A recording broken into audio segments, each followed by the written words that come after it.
नमस्कार, तुम्ही ऐकत आहात वेणुध्वनी 90.4 FM KLE कनसू. आरोग्यम धनसंपदा या कार्यक्रमामध्ये मनीषा तुमचं स्वागत करते. आज आपण जाणून घेणार आहोत मूतखड्याबद्दल. मूतखडा आणि त्याच्यामध्ये होमिओपॅथीची ट्रीटमेंट कशी असते त्याबद्दल आपण आजच्या भागामध्ये ऐकणार आहोत. आणि या विषयाची माहिती देण्यासाठी माझ्यासोबत आहेत डॉक्टर स्वरूपा पाटील, ज्या KLE होमिओपॅथी मेडिकल कॉलेजच्या प्रिन्सिपल आहेत. 35 वर्षांचा अनुभव आहे त्यांचा आणि गेल्या 15 वर्षापासून त्या KLE डॉक्टर प्रभाकर कोरे हॉस्पिटलमध्ये डिपार्टमेंट ऑफ अल्टरनेटिव्ह मेडिसिन येथे ऑनररी होमिओपॅथी कन्सल्टंट म्हणून कार्यरत होत्या. त्यांच्याशी आपण बोलणार आहोत. मॅडम, वेणुध्वनीच्या स्टुडिओमध्ये आपलं स्वागत आहे. थँक्यू, धन्यवाद. आज आपण मूतखड्याबद्दल बोलतोय, म्हणजे मूतखडा आणि त्याच्यामध्ये होमिओपॅथीची ट्रीटमेंट कशी घ्यावी त्याबद्दल आपण सांगणार आहोत. सर्वप्रथम आपण मूतखडा होतो कशामुळे, त्याची कारणं काय ते आपण सांगूया. तर आता आपल्याला माहीत असेल की मूतखडा हा मूत्रपिंड म्हणजे आपण ज्याला किडनी म्हणतो त्याच्यामध्ये तयार होतो. आता किडनीमध्ये मेन फंक्शन काय आहे तर त्याच्यामध्ये लघवी तयार होणं आणि ह्या लघवीमध्ये म्हणजे मूत्र तयार होणं आणि त्याच्यामध्ये पुष्कळसे सॉल्ट्स असतात. ह्या युरिनमध्ये पुष्कळसे सॉल्ट्स असतात जे आपल्या शरीराला त्याची जरुरी नसते आणि ते बाहेर फेकले जातात. पण काही वेळेला असं होतं की ते क्षार किंवा सॉल्ट्स त्यांचं प्रमाण तिथं जास्ती वाढतं आणि जर तसं युरिन ती कॉन्सन्ट्रेटेड होते आणि जेव्हा ती कॉन्सन्ट्रेटेड होते तेव्हा त्याच्यामध्ये खडे सुरू व्हायला तयार होतात. तर आता हे जे खडे हे खूप वेगळ्या प्रकारचे म्हणजे डिपेंडिंग ऑन द सॉल्ट्स म्हणजे कुठले क्षार आहेत. आता ते कॅल्शियम ऑक्सलेटचे होतात, कॅल्शियम फॉस्फेट होतात, युरिक ॲसिड होतात, असे बरेच वेगळे वेगळे क्षार आहेत त्याच्यामुळे ज्यांच्यापासून हे खडे तयार होतात. मग हे आपल्या शरीरामध्ये आधीपासूनच असतात हे क्षार की काही खाल्ल्यामुळे म्हणा किंवा पाण्यामध्ये काहीतरी बदल झाल्यामुळे ते वाढलं जातं? नाही, हे ऍक्च्युली आता आपल्या शरीरामध्ये आपल्याला या सर्व गोष्टींची जरूरत असते. पण जे आपलं एक्स्ट्रा असतं, एक्सेस असतं किंवा जे मेटाबॉलिझम म्हणतात, जे ते झाल्यानंतर जे वेस्ट प्रोडक्ट्स असतात ते किडनीतून म्हणजे लघवीद्वारे फेकले जातात आणि ते ह्याच्यामध्ये कधी कधी असतात, म्हणजे नेहमी असतात, पण हे जेव्हा ते वाढतात तेव्हा तिथं खडे व्हायला सुरू होतात. म्हणजे शरीरात आता कॅल्शियम जरुरी आहे पण एका लेवल नंतर ती वेस्ट एक्स्ट्रा असेल तर वेस्ट होते, मग ती बाहेर फेकली जाते. पण ते जेव्हा लघवीमध्ये खूप वेळ राहते किडनीमध्ये मग हळूहळू त्याच्या, आणि हे सगळ्यांमध्ये नाही होत, त्याला हे एक फॅमिली अनुवंशिकता आपण जे म्हणतो हेरिडिटरी, ते पण एक कारण आहे की ज्याच्यामुळे हे किडनी स्टोन होतात. आता सगळ्यांनाच होतील असं नाही, पण ज्यांना पुष्कळ वेळेला हे असं फॅमिली टेंडन्सी ज्यांना आहे त्यांच्यामध्ये पण हे किडनी स्टोन्स दिसून येतात. मग बऱ्याचदा आपण अशाही केसेस ऐकतो की ज्यांची काही फॅमिली हिस्ट्री नाहीये पण तरीही त्यांना मूतखड्याचा त्रास होतो. आता काय होतं की हे ना किडनीमध्ये तयार होतात आणि जोपर्यंत ते किडनीमध्ये असतात तेव्हा त्यांचं काहीही दुखणं वगैरे नसतं. म्हणजे असं बरेच वेळा होतं की ते असिम्प्टोमॅटिक, म्हणजे लोकांना माहीत पण नसतं की त्यांना किडनी स्टोन आहे. दुसऱ्या कुठल्या तरी आजारासाठी जेव्हा ते एखादं मेडिकलचं चेकअप म्हणजे अल्ट्रासोनोग्राफी किंवा स्कॅनिंग करून येतात तेव्हा त्यांना कळतं की अरे त्यांच्या किडनीमध्ये पण स्टोन्स आहे, तोपर्यंत त्यांना माहीत पण नसतं. मग अशा लोकांचा जर रिलेटिव्हमध्ये कुणाला झालं असेल तर ते सांगणार नाहीत की माझ्या आईला किडनी स्टोन होता किंवा त्यांना माहीत पण नसतं की ते आहेत म्हणजे फॅमिलीमध्ये. आणि त्यामुळे आणि जेव्हा ते एखादा खडा तुटतो, आता तो तयार होतो मूत्रपिंडात म्हणजे किडनीमध्ये, मग तो तुटतो किंवा तिकडनं सरकतो आणि खाली जेव्हा तो मूत्र नलिकेत येतो तेव्हा मग दुखायला सुरू होतं. तेव्हा मग आणि इतकं ते दुखणं असह्य असतं की मग तो पेशंट म्हणजे त्याला मग उलटी किंवा म्हणजे बाकीचे त्रास सुरू होतात. मग तो तेव्हा कळतं की त्यांना स्टोन आहे. तोपर्यंत कधी कधी त्यांना माहीत पण नसतं की आपल्याला स्टोन आहे, म्हणजे खूप अगोदर ती सुरुवात झालेली असते. अच्छा, म्हणजे एकंदरीत ही कारणं आहेत तर मूतखडा होण्याची. मग मूतखडा झालाय म्हणून हे आपल्याला कसं समजून येतं, म्हणजे काही लक्षणं स्पेशली आपल्याला दिसतात का? हो, म्हणजे आता अचानक दुखायला सुरू होणार. आता ते दुखणं कुठे असतं तर आपल्या पाठीमागे कुशीमध्ये साईडला फ्लँक्स म्हणतो म्हणजे बरगड्यांच्या खाली तिकडे दुखायला सुरू होतं. आणि हे दुखणं इतकं सिव्हिअर असू शकतं, असह्य असू शकतं किंवा ते तिकडनं ते पुढे समोर पोटाकडे सरकतं आणि नंतर मग आपल्या लघवीच्या जागेपर्यंत पण रेडिएट होऊ शकतं. हे कशामुळे तर तो स्टोन सरकतोय, तो आता मूत्र पिंडातून म्हणजे किडनीतून युरेटर आणि असा खाली जेव्हा सरकायला लागतो तेव्हा मग अतिशय त्या म्हणजे दुखायला सुरू होतं. आणि मग त्याच्याबरोबर मग नॉशिया म्हणजे मळमळल्यासारखं किंवा उलटी आणि अतिशय घाम येणं किंवा जर तो घासला गेला, तो स्टोन जर किडनी युरेटरला आतल्या साईडनी घासला गेला तर कधी कधी ब्लिडिंग होतं, रक्तस्त्राव म्हणजे लघवीतून रक्त पास होतं. सो अशी सगळी लक्षणं सुरू होतात. मग समजा जर इन्फेक्शन झालं असेल तर मग त्याला थंडी, ताप हे पण येऊ शकतं. मग ह्याच्यापासून आपल्याला साधारण कळतं की, आणि ऑफकोर्स मग इन्व्हेस्टिगेशन्स करावे लागतात आणि त्याच्यामधून कन्फर्म होतं की हे ना किडनी स्टोन आहे. म्हणजे एकतर तुम्ही सुरुवातीला सांगितलात की याचे सिम्पटम्स आपल्याला पहिल्यांदा दिसूनच येत नाहीत, ते एकदम लास्ट स्टेपला गेल्यानंतरच आपल्याला कळून येतं बऱ्याचदा. आणि मग असं लास्ट स्टेपला गेल्यानंतर मग आपल्या होमिओपॅथीमध्ये काय याच्याबद्दल ट्रीटमेंट आहे? आता ह्याला एकदा तुम्ही असं लास्ट स्टेज असं म्हणू नाही शकणार, कारण का किडनी स्टोन हे ना सारखे सारखे तयार होत राहतात. हे असं नाहीये की एकदा झाल्यानंतर तो स्टॉप, आणि कारण का ही त्यांची शरीराची टेंडन्सी आहे ते स्टोन्स बनवण्याची, त्यामुळे ती चालू असतं प्रोसेस. आता होतं असं की आता आम्ही जेव्हा ट्रीटमेंट ठरवणार त्यावेळेला एक 3-4 गोष्टी आम्हाला लक्षात घ्याव्या लागतात. ते म्हणजे तो स्टोन कुठल्या क्षारपासून बनवलाय, म्हणजे नेचर ऑफ दॅट स्टोन, तो आता कॅल्शियमचा स्टोन आहे, क्युरिक ऍसिडचा स्टोन आहे किंवा अजून स्ट्रुवाईट म्हणून आहे, कुठला स्टोन आहे तो आम्ही पहिल्यांदा डिसाईड करतो. त्याच्यानंतर काय होतं, बरेच वेळा तो स्टोन जेव्हा युरेटरमध्ये येतो तेव्हा तो युरेटरला ब्लॉक करू शकतो, म्हणजे पुढे लघवी पास नाही होत आणि मग ती वर तुंबून राहते. आणि तुंबल्यावर त्याच्या ती किडनीचा साईज हळूहळू, लगेच नाही, हळूहळू वाढू शकतो. त्याला आपण हायड्रोनेफ्रोसिस म्हणतो. आणि त्याच्यानंतर त्याच्यामध्ये इन्फेक्शन होऊ शकतं, किडनीचं कार्य करण्याची क्षमता ती कमी होऊ शकते, in the sense function affect होतं. मग हे सगळं ट्रीटमेंटच्या वेळेला आम्ही कन्सिडर करतो. म्हणजे आता स्टोन कुठे आहे, किडनीत आहे की युरेटरमध्ये आहे की मूत्राशयात आहे, म्हणजे कुठे आहे, किंवा तो ब्लॉक करतो आहे का, म्हणजे लघवी कुठेतरी ब्लॉक झाली आहे का, किंवा किडनीचं फंक्शन कसं आहे, किंवा त्याच्याबरोबर युरिनरी ट्रॅक इन्फेक्शन म्हणजे लघवीचं इन्फेक्शन झालं आहे का. ह्या सर्व गोष्टी आम्हाला ठरवतात की आम्ही काय त्याला ट्रीटमेंट पुढे दिली पाहिजे. तर आता समजा जर तो ब्लॉक करत असेल, एखादा खडा साधारण जर 6 mm च्या वर असेल साईज, तर तो युरेटरमधून व्यवस्थितपणे पास नाही होणार. मग त्यावेळेला काय होतं की मग सर्जरी इम्पॉर्टंट आहे, कारण का तो ब्लॉक करतो आणि पुढे लघवी जाऊ शकत नाही, मग त्याचा किडनीवर परिणाम होतो. मग अशा वेळेला त्यांना आम्ही सर्जरीसाठी पाठवतो आणि त्याला लिथोट्रिप्सी वगैरे म्हणतात. पण नॉर्मली हे जे बारीक खडे असतात ते जे पास होऊ शकतात, किंवा आता पुष्कळ वेळेला काय होतं, हे पेन ॲक्यूट नसून क्रॉनिक असतं, म्हणजे एकदा हा एपिसोड झाला, म्हणजे मी तुम्हाला सांगितलं असं मळमळणं किंवा उलटी होणं, थंडी, ताप वगैरे सगळं झाला की युजली असे पेशंट्स आमच्याकडे येतात की ज्यांना बरेच वर्षापासून एक साधारण कमरेमध्ये दुखत असतं, आणि त्यांना हिस्ट्री ऑफ किडनी स्टोन असतं, किडनी स्टोनची हिस्ट्री असते आणि सांगणार आमच्या कमरेमध्ये दुखतं, काम केलं की जास्ती होतं, उन्हाळ्यामध्ये जास्ती होतं, पाणी नाही पिलं म्हणजे पाणी कमी पिलं तर जास्ती होतं. म्हणजे हे पण जे आहेत असे पेशंट पण आहेत. सो मग अशा पेशंट्सना आम्ही होमिओपॅथीचं ट्रीटमेंट देतो. म्हणजे आता जर लहान स्टोन असेल आणि तो जर किडनीला ब्लॉक करत असेल तर आमच्याकडे औषधं आहेत की ज्यांनी किडनीला नाही युरेटरला ब्लॉक करत असेल तर आमच्याकडे अशी औषधं आहेत की ते थोडं युरेटरला रिलॅक्स करू शकतात आणि त्याच्यातून मग तो स्टोन आरामात पडू शकतो, अच्छा, पास होऊ शकतो. नंतर जर आता त्याला सारखं होत असेल, कारण युजली एकदा स्टोन झाला की परत गॅरंटी होते, म्हणजे पुष्कळांना तो परत होतोच, त्यामुळे त्यांना स्टोन होऊ नये परत, पण त्याच्यासाठी आमच्याकडे औषधं असतात. तर आणि नंतर समजा काही नाळाचं लघवीमध्ये रक्त पडलं, म्हणजे बिकॉज ऑफ इंजुरी, म्हणजे जर घासला गेला स्टोन आणि रक्त, त्याच्यासाठी पण औषध आहे. किंवा नुसतं आता किडनीमध्ये नाही, युरेटरमध्ये नाही, तर तो आता मूत्राशयामध्ये स्टोन आहे, तर त्याच्यासाठी औषध आहे. म्हणजे डिपेंड्स तो कुठे आहे, किडनीमध्ये आहे स्टोन, युरेटरमध्ये आहे की मूत्राशयात आहे, त्याच्यावर रक्त पडतंय की नाही, किंवा तो ब्लॉक करतोय का, ह्या सर्व गोष्टी आम्ही ठरवून मग होमिओपॅथिक आमच्याकडे वेगळी औषधं आहेत.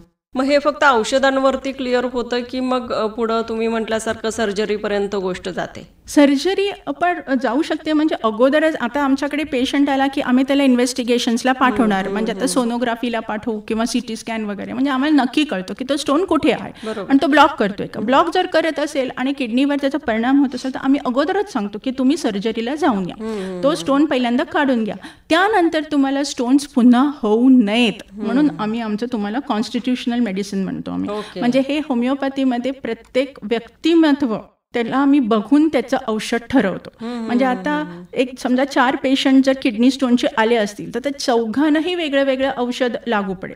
म्हणजे समजा एक पेशंट असेल की त्याला उजव्या किडनीमध्ये स्टोन आहे, त्याचं औषध वेगळं असेल. दुसऱ्या पेशंटचं समजा डाव्या किडनीमध्ये, त्याचं वेगळं असेल औषध.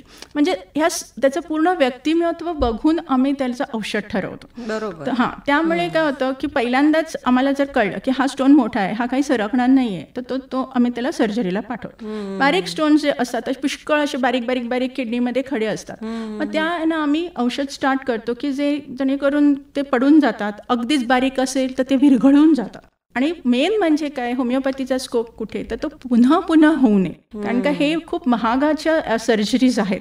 तर त्यामुळे ते पुन्हा गरीब लोकांना असं ते जास्ती परवडण्यासारखे नाही आहे. त्यामुळे त्यांना होमिओपॅथी दिलं तर त्यांना पुन्हा पुन्हा स्टोन्स होऊ नये ह्यासाठी याचा उपयोग होतो. म्हणजे ही खूपच महत्वाची गोष्ट आहे होमिओपॅथीमध्ये की हा मुतखड्याचा त्रास आपल्याला पुन्हा पुन्हा होऊ नये म्हणून आपण प्रिकॉशन म्हणून आपल्याकडे मेडिसिन आहेत जे घेतल्यामुळं पेशंटला फायदा होऊ शकतो. हो आहे. आणि त्याशिवाय आता हे मेन काय बघितलंय की हे जे मुतखडे हे युजली मेनमध्ये, पुरुषांमध्ये होतात.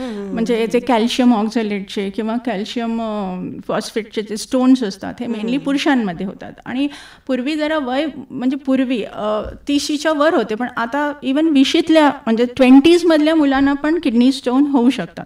आणि जे एक स्ट्रुवाइट म्हणून स्टोन्स आहेत ते बायकांमध्ये जास्त होतात. आणि त्याचं कारण मेन काय असतं तर युरिनरी ट्रॅक इन्फेक्शन, वरचेवर युरिनरी ट्रॅक इन्फेक्शन झालं तर किडनी स्टोन्स होण्याचे परिणाम असतात. त्यामुळे काय होतं, पहिली गोष्ट म्हणजे आहे ना, पाणी भरपूर पिलं पाहिजे. स्टोन्स होऊ नये ह्याच्यासाठी सगळ्यात मेन म्हणजे पाणी भरपूर पिलं पाहिजे आणि त्यांनी वेळेवर लघवीला जायला पाहिजे. कारण असं पुष्कळ वेळा होतं की त्यांच्या कामामध्ये त्यांना वेळच मिळत नाही किंवा त्यांचं तिकडे जे कामाचे जे प्लेस असते तिथं त्यांचं टॉयलेट साफ नसतं आणि म्हणून ते 5-5, 6-6, 7-7 तास जातच नाहीत लघवीला. मग अशा वेळेला ती लघवी तुंबली जाते किडनीमध्ये आणि ते बाकीचे जे क्षार आहेत ते सगळे कॉन्सन्ट्रेटेड होतात आणि मग हळूहळू किडनी स्टोन्स व्हायला लागतात. कारण का त्यांच्या हिस्ट्री पण असते, फॅमिली हिस्ट्री पण असते, त्यामुळे मग ते सुरू होतात. त्यामुळे मेन काय आहे की पाणी भरपूर पिलं पाहिजे त्या कुठल्याही गोष्टी. आणि आहार पण आहे त्यांचा असं जो त्यांनी फॉलो केला पाहिजे. एक आता जास्ती करून पालक ते काही खाता कमी करावं. म्हणजे असं नाही की पालक खाणाऱ्यांनाच होतो, पण जे आपण डाएट म्हणतो त्याच्यानंतर पालक किंवा बीटरूट किंवा रताळी हे त्यांनी खाऊ नये. नॉनव्हेज एस्पेशली रेड मीट म्हणजे मटण, मांस हे त्यांनी खाऊ नये. आणि चांगलं म्हणजे भरपूर पाणी पिणं आणि डाळिंब म्हणतो ना आपण ते चांगलं, ते त्यांनी जास्ती खाल्लं तर हे स्टोन्स म्हणजे न होण्यासाठी त्याचं मदत होते. बरं. मग हे सगळं ट्रीटमेंट जर आपल्याला घ्यायचं असेल म्हणजे होमिओपॅथीचं ट्रीटमेंट आपल्याला घ्यायचं असेल तर त्यांनी कुठं संपर्क साधावा? नाही, आता आमच्या बेळगावमध्ये 3-4 ठिकाणी आहे. आता फर्स्ट म्हणजे आमचं कॉलेज वडगाव रोडला म्हणजे येळूर रोडला आहे, KLE होमिओपॅथिक मेडिकल कॉलेज. तिथं आमची OPD असते सकाळी 9 ते 5. तिथं येऊ शकतात. नाहीतर मेन आमचं प्रभाकर करे हॉस्पिटल आहे, तिकडे आमची रोज OPD असते 9 ते 1, तिकडे येऊ शकतात. नाहीतर बसवानकुडची तिकडे आमचं KLEचं संकल्प वेलनेस सेंटर म्हणून आहे, तिथं सकाळी 9 ते रात्री 8 पर्यंत येऊ शकतात. म्हणजे ह्या ठिकाणी ते येऊन दाखवू शकतात त्यांच्या. बरोबर. आणि मेन म्हणजे आता एक सांगायचं तुम्हाला म्हणजे आता लेटेस्ट लार्जेस्ट स्टोन म्हणजे आपल्या किडनीमध्ये सर्वात मोठा स्टोन एक जस्ट एक एक्स्ट्रा इन्फॉर्मेशन म्हणून आता 2023 श्रीलंकामध्ये त्यांनी स्टोन ऑपरेशन करून काढला किडनीतून. तर त्याचा साईज साधारण 800 ग्रॅम होता. 800 ग्रॅम आणि 13 सेंटीमीटर लांब एवढा मोठा त्याचा साईज होता. हा वर्ल्ड रेकॉर्ड आहे. हा सध्याचा लेटेस्ट वर्ल्ड रेकॉर्ड की एवढा मोठा स्टोन 800 ग्रॅम आणि साधारण म्हणजे 18 सेंटीमीटर म्हणजे 5 इंचपेक्षा जास्त एवढा मोठा त्याचा साईज होता. आणि आपल्या साधारण किडनीतून 7 मिलीमीटरपेक्षा पण म्हणजे युरेथ्रामधून 7 मिलीमीटरपेक्षा पण थोडा इकडे तिकडे असेल तर जाणं कठीण होतं. पास व्हायला स्टोन. एवढा मोठा स्टोन त्यांच्या किडनीमध्ये होता. म्हणजे आणि हे किडनीचं जे स्टोनचा प्रॉब्लेम मेन काय हा खूप कॉमन आहे. त्यामुळे आणि त्याच्यावर खर्च ऑपरेशनसाठी खर्च जास्ती आहे. त्यामुळे ह्याचं होमिओपॅथीमध्ये जास्ती स्कोप आहे की हा खर्च टाळायला, स्टोन्स पुन्हा होऊ नये म्हणून यासाठी जरा माहिती देण्यासाठी. बरोबर. मॅडम, मुतखड्याबद्दल आपण बरीचशी चर्चा केलीत आणि त्याची कारणं वगैरे आपण जाणून घेतलीत. काय काळजी घ्यावी तीही तुम्ही सांगितलीत. पण लोकांच्या मनामधली एक शंका म्हणून विचारते की बऱ्याचदा लोकांना असं वाटतं की काही बोरवेलचं पाणी आपण पिलं किंवा विहिरीचं पाणी जर आपण पित असू तर अशा ठिकाणचं पाणी पिल्यामुळं आपल्याला मुतखडा होऊ शकतो का? हा आता बोरवेलचं पाणी म्हटलं तर त्याच्यामध्ये बरेचसे मिनरल्स, क्षार असतात. पण पाण्यामुळे मुतखडा होईल असं नसतं. कारण काय आहे, आपल्या किडनीजमध्ये एक मुतखडे होऊ नये म्हणून एक इन्हिबिटर असतो ऑलरेडी. म्हणजे आता काय होतं, लघवीमध्ये आपल्या शरीरातले जे वेस्ट जे जात असतात आणि आपल्या जे लघवी तयार होत असते तेव्हा त्याच्यामध्ये ऑलरेडी पुष्कळसे क्षार असतातच. त्यामुळे त्यांचे खडे होऊ नये म्हणून ऑलरेडी किडनीमध्ये इन्हिबिटर असतो. पण ह्या वेळेला होतं असं की ते इतकं त्याचं कॉन्सन्ट्रेशन वाढतं आणि हे दॅट इज नॉट पाण्यामुळे असं नाही, पण बिकॉज ते आपले एक मेटाबॉलिक डिसऑर्डरच म्हणू शकतो आपण. म्हणजे आपल्या फॅमिली हिस्ट्रीज आहेत. त्याच्यामुळे काय होतं की ते कॉन्सन्ट्रेशन वाढून इतकं वाटतं की मग ते खडे तयार सुरू होतात. मग आता मी तुम्हाला सांगितलं 3-4 प्रकारचे खडे आहेत की ज्याच्यात कॅल्शियम ऑक्सलेट, कॅल्शियम फॉस्फेट, आता हे जास्ती पुरुषांमध्ये दिसतात आणि त्यांनी साधारण एक 20 वर्षामध्ये सुरू होतात तयार व्हायला. जोपर्यंत किडनीत असतं तेव्हा तोपर्यंत कुणाला पत्ता पण नसतो. आणि हे सगळ्यात कॉमन खडे म्हणजे सर्वसाधारण लोकांमध्ये जे मुतखडे तयार होतात ते हेच असतात आणि ते लोकांना कळत पण नाही जोपर्यंत ते तुटून युरेटरमध्ये येत नाही. दुसऱ्या टाईपचे युरिक ॲसिड हे युजली ह्या लोकांमध्ये आढळून येतं की जे जास्ती मांसाहारी पदार्थ खातात, नॉनव्हेज खातात, एस्पेशली मटण त्याच्यामध्ये. आणि ते पण इट इज फॅमिली, त्यांच्यामध्ये युरिक ॲसिड, त्यांना दुसरे पण आजार असतात असे गाऊट आपण म्हणतो, गाऊट म्हणून. त्याच्यामध्ये युरिक ॲसिड तयार झाल्यानंतर सांध्यांमध्ये त्याचं युरिक ॲसिडचं म्हणजे ते सांधीदुखी एक असतं त्याला गाऊट, तो तयार होतो. आणि एक दुसरे आहेत म्हणजे ते एक स्ट्रुवॅट, तर त्याच्यामध्ये ते स्टॅगहॉर्न म्हणजे ते ना किडनीमध्येच होतात आणि अतिशय मोठे असतात आणि ते बायकांमध्ये होतात. ते बायकांमध्ये कॉमन आहेत कारण ज्यांना सारखं युरिनरी ट्रॅक इन्फेक्शन होतं त्यांना हे स्टोन्स होतात. हे युजली ऑपरेशन करूनच काढावे लागतात कारण का त्यांना स्टॅगहॉर्न म्हणजे खूप मोठे असतात. आता युरिक ॲसिड ज्यांना असतं, स्टोन्स असतात, त्यांची लक्षणं काय असतं की त्यांना जर झाली तर त्यांच्या लघवीमधनं ना लाल रेती पास व्हायला सुरू होते. म्हणजे दॅट इज अ लक्षण की ते युरिक ॲसिड स्टोन्स आहेत. रेडिश सँड सारखी तयार होते आणि म्हणजे ते दॅट इज वन थिंग. मग अशा ह्याला हे सगळे स्टोन्स बघून त्याच्यावर औषधं ठरली जातात. बरोबर, ऑल डिफरंट स्टोन्स. मग फक्त जे युरिक ॲसिड वाढतं शरीरामध्ये आपल्या, त्याची कारणं वेगळी असू शकतात? हो, त्याची वेगळी. दिस इज ऑल मेटाबोलाइट डिसऑर्डर. म्हणजे म्हणजे इट्स फुल असं एकच नाही की एका ऑर्गनमध्ये काहीतरी प्रकार. इट इज अ फुल मेटाबोलाइट्समध्येच डिसऑर्डर्स होतात. म्हणजे आता गाऊट म्हणा किंवा हेच किडनी स्टोन्स म्हणा, all these are all metabolic disorders. Okay. मग युरिक ॲसिड वाढणं हे सुद्धा आता खूप साऱ्या पेशंटकडून आपण ऐकतो, तुम्ही तुमच्या प्रॅक्टिसमध्ये ऐकत असाल. मग याची म्हणजे हे वाढल्यामुळे आपल्या शरीरामध्ये आपल्याला काही हानी होऊ शकते? तेच ना, आता किडनी स्टोन होऊ शकतात. हे युरिक ॲसिडचे किडनी स्टोन्स तयार होऊ शकतात. गाऊट म्हणून जे सांधे युजली अंगठ्यामध्ये त्याचा सगळ्यात पहिला अंगठा, पायाचा अंगठा, तो सगळ्यात पहिल्यांदा इफेक्ट होतो. सूज आणि दुखणं वगैरे असं ते गाऊट म्हणून तो आजार, सांधेदुखी दॅट इज, तो चालू होऊ शकतो. म्हणजे असं हे त्याच्यामुळे सुरू होतात युरिक ॲसिडमुळे. मग तेही कमी करण्यासाठी किंवा कंट्रोलमध्ये ठेवण्यासाठी आपल्याकडं औषधं आहेत? ते पण कमी करायला औषधं आहेत, पण पथ्य पण पाळायचं, नॉनव्हेज वगैरे कमी खाल्ली पाहिजे. आणि युरिक ॲसिडवर आमच्याकडे ती पण औषधं आहेत होमिओपॅथी. पण मी तसं सांगितलं तसं प्रत्येकाला तेच एक औषध लागू पडेल असं नाही, कारण का होमिओपॅथीचं कन्सेप्टच वेगळं आहे की प्रत्येक व्यक्तिमत्वाला आम्ही बघून त्याला ते औषध ठरवणार. इट इज नॉट 4 जणांना एकच आजार आहे म्हणजे 4 जणांना एकच औषध असं नाही होणार, त्यांना वेगळं वेगळं औषध दिलं जातं. नक्कीच, म्हणजे प्रत्येकाची शरीर रचना काय आहे ते बघून आपण आपलं औषध द्यायचं ठरवणार. बरोबर आहे. नाहीतर एखाद्याला डोकं दुखतंय म्हटल्यानंतर एखादी गोळी आपण घेतो आणि तीच ऐकून 4 जण घेतात, त्याला बरं वाटलं म्हणून. तसं नाही. अगदी बरोबर. म्हणजे खूप छान आणि महत्वाची माहिती आपण आपल्या लिस्नर पर्यंत पोहोचवली आणि नक्कीच ही खूप फायदेशीर आहे. परत पुन्हा एकदा जाता जाता आपण आपला पत्ता सांगूया की आपल्याला कुठं भेटता येईल, म्हणजे आपल्या लिस्नरना थोडंसं इझी होईल. हां, तर आता आमचं कॉलेज हे येळ्ळूर रोडला आहे, केली होमिओपॅथिक मेडिकल कॉलेज. तिथं आमची OPD असते 9 ते 5. तिथं येऊन बघता येईल, नंतर भेटता येईल. नंतर प्रभाकर कोरे हॉस्पिटल इकडे आमची OPD आयुष कॉम्प्लेक्समध्ये म्हणजे 9 ते 1 रोज असते, तिथं येऊन भेटता येईल.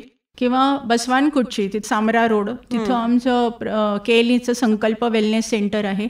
तिथं सकाळी 9 ते 8 पर्यंत आमची OPD चालू असते रोज, तेव्हा तिथं पण येऊन दाखवता येईल पेशंट्स.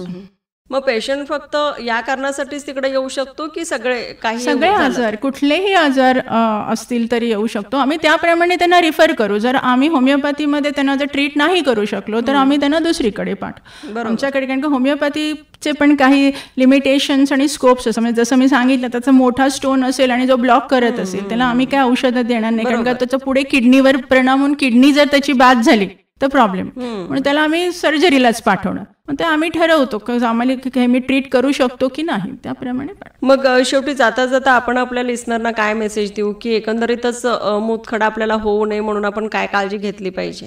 मेन आता सांगितलं तसं पाणी भरपूर पिलं पाहिजे. पाणी म्हणजे दिवसाला साधारण 2 लिटर लघवी तरी तयार झाली पाहिजे. म्हणजे आपण 1 लिटर तरी पाणी पिलं पाहिजे. उन्हाळ्यात तर जास्ती पाणी पिलं पाहिजे. तर पाणी हे सगळं, आता काही जण नुसतं पाणी नसेल तर बार्ली वॉटर वगैरे हे पण पितायत, किंवा लिंबू सरबत, किंवा म्हणजे पाणी हा लिक्विडचं प्रमाण जास्ती गेलं पाहिजे. बरोबर. दुसरी गोष्ट, हे डाळिंब सीझनमध्ये डाळिंब, केळी वगैरे हे चांगलं खायला. आणि न खाण्याचे पदार्थ म्हणजे हेच नॉनव्हेज सांगितलं तसं, एस्पेशली मटण, रेड मीट म्हणतात, किंवा पोल्ट्री ते पण, आणि पालक, नंतर बीटरूट, नंतर बटाटे, एस्पेशली रताळी, हे सर्व त्यांनी खाऊ नये, म्हणजे अवॉइड करावं ज्यांना किडनी स्टोनचा त्रास आहे. म्हणजे काही पथ्यही आपण ऐकली आणि होऊ नये म्हणून काय काळजी घेतली पाहिजे तेही तुम्ही थोडक्यात सांगितलात. एकंदरीत होमिओपॅथीमध्ये आपल्याकडं खूप सारे मेडिसिन आहेत जे प्रिकॉशन म्हणून आपण यूज करू शकतो आणि झाल्यानंतरही त्याच्यावरती बऱ्याचशा ट्रीटमेंट आपल्याकडे अवेलेबल आहेत. थँक्यू सो मच मॅडम, या विषयावरती बोलण्यासाठी तुम्ही वेळ दिलात त्याबद्दल. थँक्यू. ध्वनी ध्वनी दो नंबर ध्वनी केली कनसु नन सदा वेणु